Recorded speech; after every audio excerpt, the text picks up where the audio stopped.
तो हात धरिल्यावेळी अंगातून वीज जात माझ्या आणि हुंब माया त्या स्पर्शात असं का वाटे मज त्या डोळ्यांची जुनी ओळख माझी.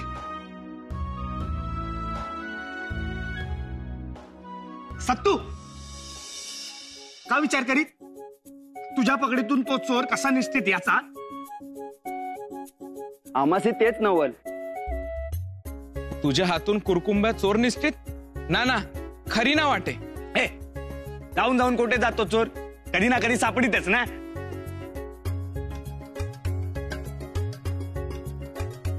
पण आपण त्यास ओळखीत कसा? सत्तू सत्तू तू पाहिलं का रे त्याचं तोंड? झाकून धरी कुरकुंबा. जाईत तर जाईत तो चोर. आपणाशी सत्तू सुखरूप राही तेच हुंब. ना तरी निसटता निसटता हे कुरकुंबे हृदयावेरी घाव करून जात. ह्यापुढे ध्यान राखी. पहिला डाव भूतासी, पण यापुढे हे ना होत. तू भोरक्या, तुझ्या हातून चोर निश्चित हे शौर्य ना. हा मी ना सोडी त्यास. मी हुंब पकडून धरीत. हा सत्तू लक्षणा देत. भया काय बोलीत पहा. मी याव करीत, मी त्याव करीत. हल्ला आला तेव्हा तुझ्या पोटात दुखीत पडून घरी जात. आणि थापेरू म्हणीत मी ना निसू देत चोराशी. चोर आला तेव्हा घडाघडा लोळीत आणि चोर गेल्यावरही टणाटणा नाचीत. हुंब लबाड तू बिटक्या. ना पोटाची दुखी खरी. मुळीचा रस घेत तेव्हा नाचीत टणाटणा. पण मुळी कुठे? आता तर एकच मुळी दिसे. भया दोन मुळ्यातली एक मुळी घेऊन तर चोर पळीत.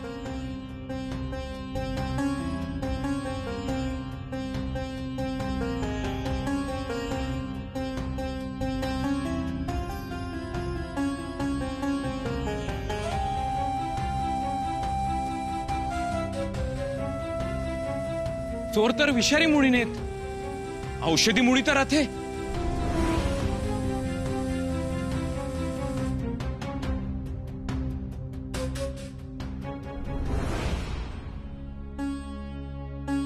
पाणी सावित्री, पाणी. किती हाका मारल्या सावित्रीला पण ती येत नाहीये. कुठे गेली विचारलं तर कोणी नीट उत्तर देत नाहीये. तिच्या जीवाला इथेच कोणी धोका केला नसेल ना? नाही, या राजवाड्यामध्ये माझ्याशिवाय तिला आणि तिच्याशिवाय मला कोणीच नाही. मला जीव एकवटायला हवाय. नाही अश्वपती, जीवाच्या कराराने उठ आणि शोध तुझ्या सावित्रीला. उठ अश्वपती, उठ.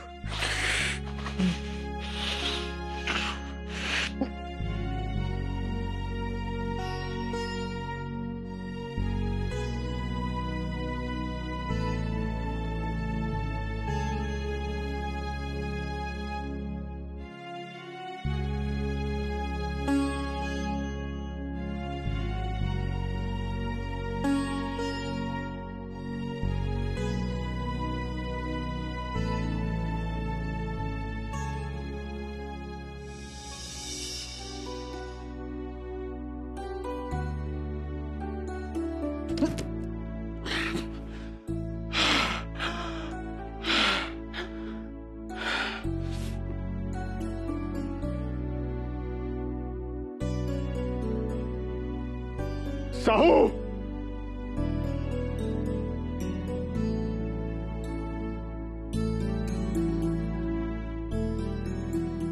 साहू.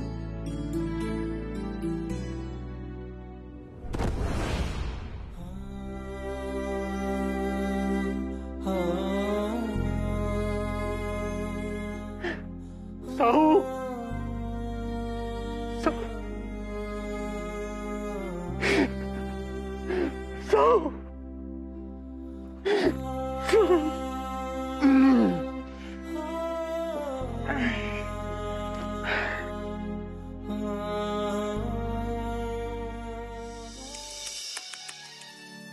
महाराज, काय चाललंय हे? अहो महाराज आहात तुम्ही, जरा स्वतःची इब्रत ठेवा. नाही स्वतःच्या इब्रतीची चिंता तर आमची तरी इब्रत ठेवा. चला जाऊन पडा पलंगावर. तुम्हाला जमत नाही ना? सैनिक, उचला यांना आणि नेऊन ठेवा पलंगावर.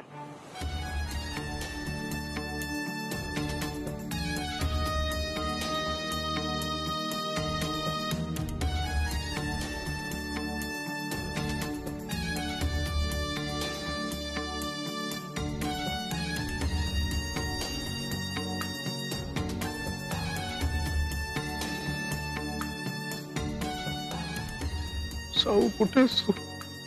आमची साऊ कुठे? निघा तुम्ही, झालं तुमचं काम, निघा.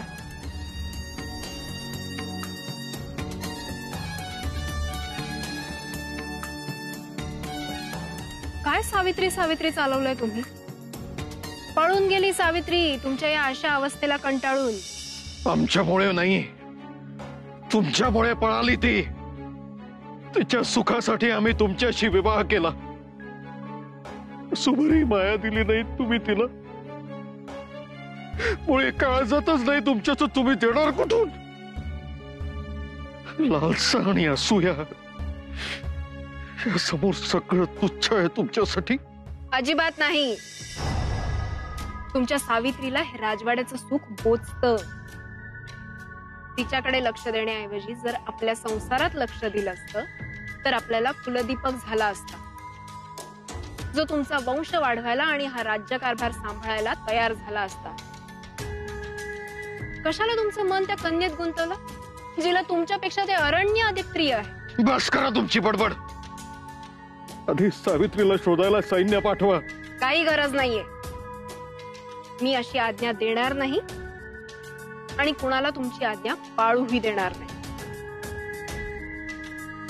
तुम्ही कितीही आगपाखड करा, त्रास करून घ्या, तुमच्या नशिबी आता मीच.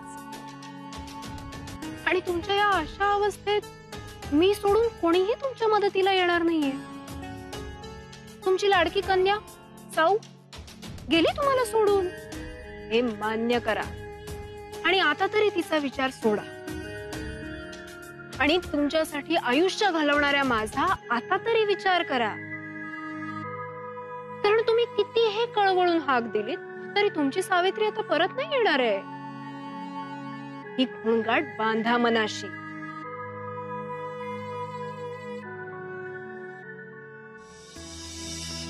ताता,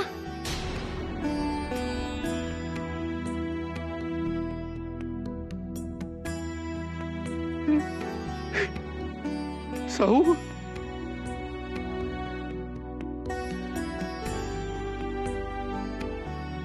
माझी साऊ.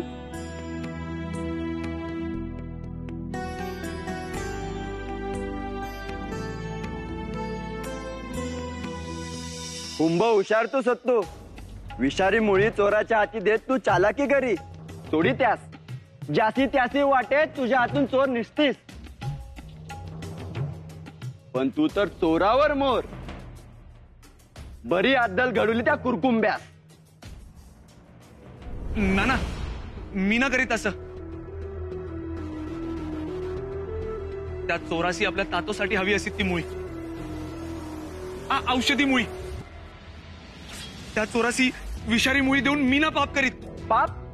पाप काय त्यात? ते चोर आपलं रान लुटीत, आता विषारी मुळी खाऊन ते प्राणाशी मुकीत. ही आपली चूक ना, त्याची बरी अद्दल ती. नाना, त्या चोराच्या तातोचा काय दोष असेल? तो तर निष्पाप. चोर चुकून विषारी मुळी नेत आणि त्या निष्पाप तातोचा जीव जात. नाना, हे खरी ना, मी थांबित त्यास.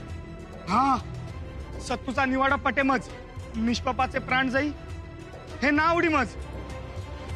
पण आपण त्या चोराशी कसे थांबवीत? तो तर हुंब पोचला नगराशी. आता ती विषारी मुळी देत तो कुरकुंबा त्याच्या आजारी तातोसी.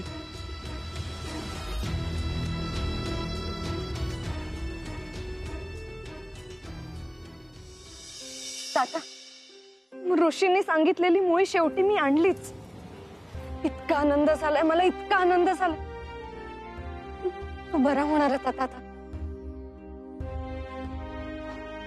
मला मला नाचावंसं वाटतंय, गावाचं वाटतंय, पण नाही. थोडा वेळ मी तुझ्या बाजूला बसते, मग जाऊन या मुळीचा रस काढते. आजपासूनच सुरुवात करूया तुझ्या उपचाराला.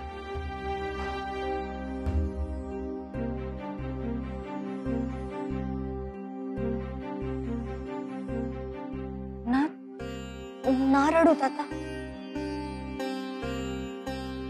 साऊ, ही कुठली भाषा ग?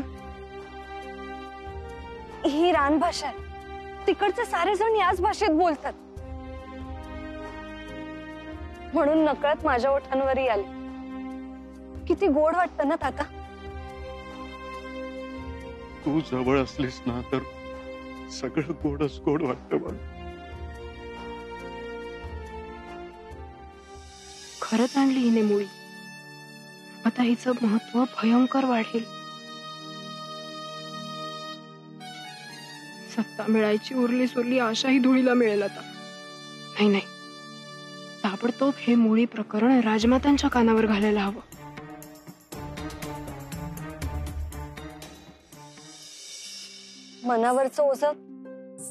मनावरचं ओझं हलकं व्हायला सुरुवात झाली आहे ताता. आता तू हा रस घेतलास ना की तुझ्या पायात बळ आहे. मग पुन्हा तू चालायला लागशील, पळायला लागशील, घोड्यावर बसून वायू वेगाने रपेट सुद्धा करशील. साऊ, माझी साऊ, जे तू म्हणालीस ना ते खरं करून दाखवलंस. तू ही मुळी घेऊन आलीस माझ्यासाठी. करशील तू मला बरं. आत्ताच जाऊन रस काढते मी स्वतः. दुसऱ्या कोणावरही जबाबदारी सोपवणार नाही. आलेच.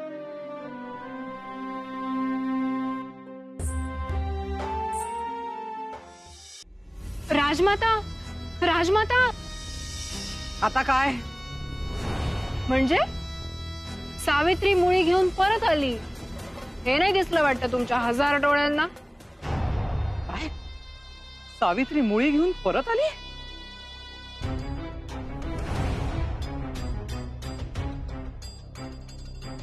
आमच्यावर कुरघोडी करण्याचा प्रयत्न करू नकोस. मुकाट्यानं खरी माहिती सांग. आम्ही खरं तेच सांगतोय. सावित्री रानातून त्या ऋषींनी सांगितलेली औषधी मुळी घेऊन आलीये. भयंकर गुणकारी आहे म्हणे ती, आणि आजपासूनच त्याचा रस काढून महाराजांना देणार आहेत. नाही नाही, सावित्रीला ताबडतोब थांबवायला हवं. चला.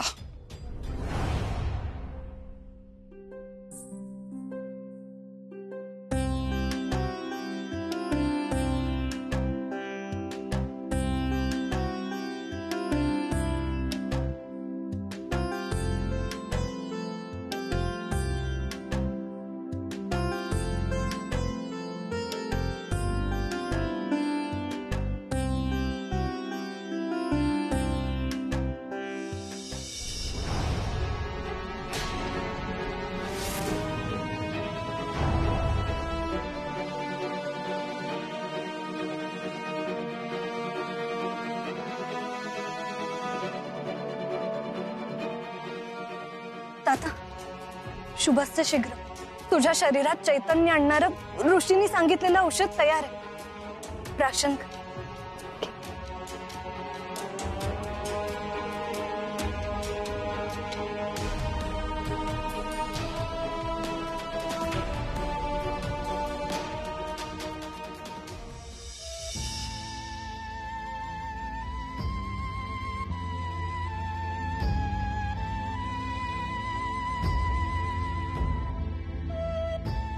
सत्तू, का होतोस? नुसता बघित अन्नाकडे. तो कुरकुंबा चोर ना पकडता आला तूस म्हणून तू खिन्न. मोरक्या झाल्यासीन ही पहिलीच वेळ तुझी. भूतासी गेली समज. यापुढती ना करू. आणि तू काय मुद्दाम ना सोडीस त्या चोरासी. यापुढती भानावरी राहा. आणि सत्तू चुका शिकवीत माणसाशी. मी तर म्हणीत होऊ दे त्या बिटक्यासी मोरक्या. त्यास हौस भारी तर घाल त्याच्या गळ्यात माळ. तू आपला आमचे पाशी अस, चांगलीशी सून आण आमासी. 4 घास खाऊन सुखी राहू.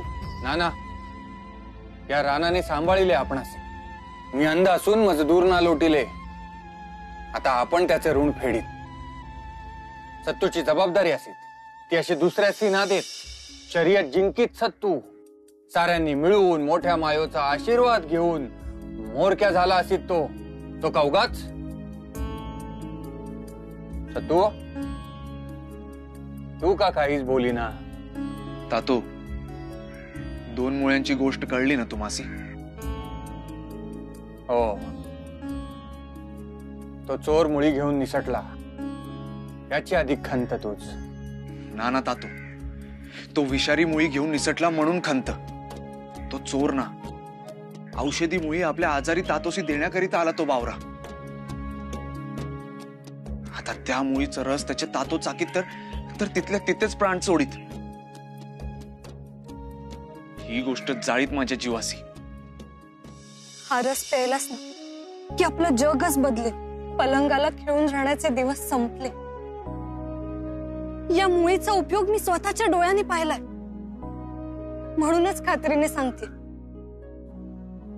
अगं साऊ, आम्हाला इतकं समजावून सांगण्याची गरज नाहीये. तू आम्हाला विष जरी दिलंस ना तरी सुद्धा आम्ही आनंदानं पिऊ. दे.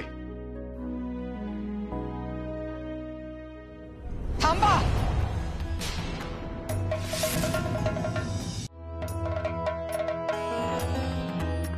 विषच देते.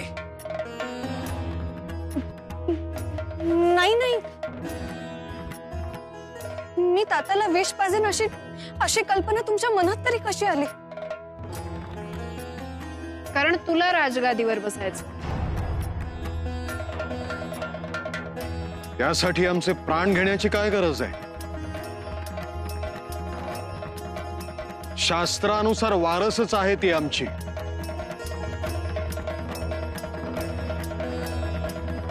आणि आजही तिनंच बसायला हवं होतं सिंहासनावर. पानावर आहात का अश्वपती?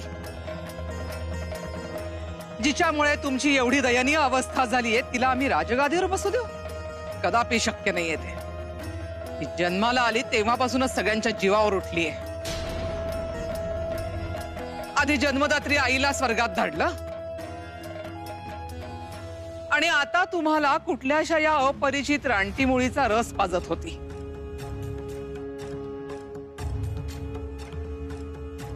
सावित्री, का करतेस तू असं? सावित्री,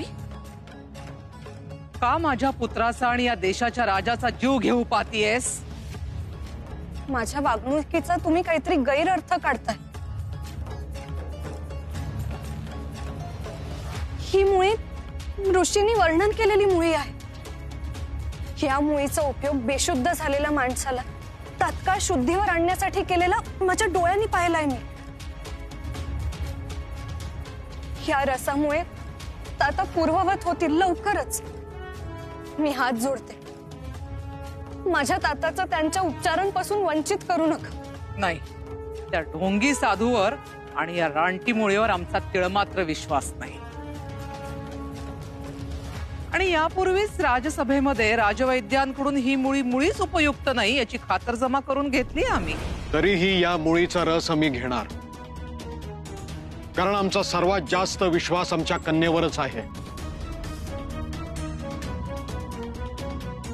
तेव्हा आम्ही हा रस घेणार म्हणजे घेणार. सावित्री, दे तो रस, दे. बघू ना कोण विरोध करतंय ते. राजमाता, छी, हा काय प्रकार आहे? मूत पाक खाण्याच्या कोपऱ्यात ही मुळी आणि त्याचा रस ताटून हा मेलेला उंदीर सापडला.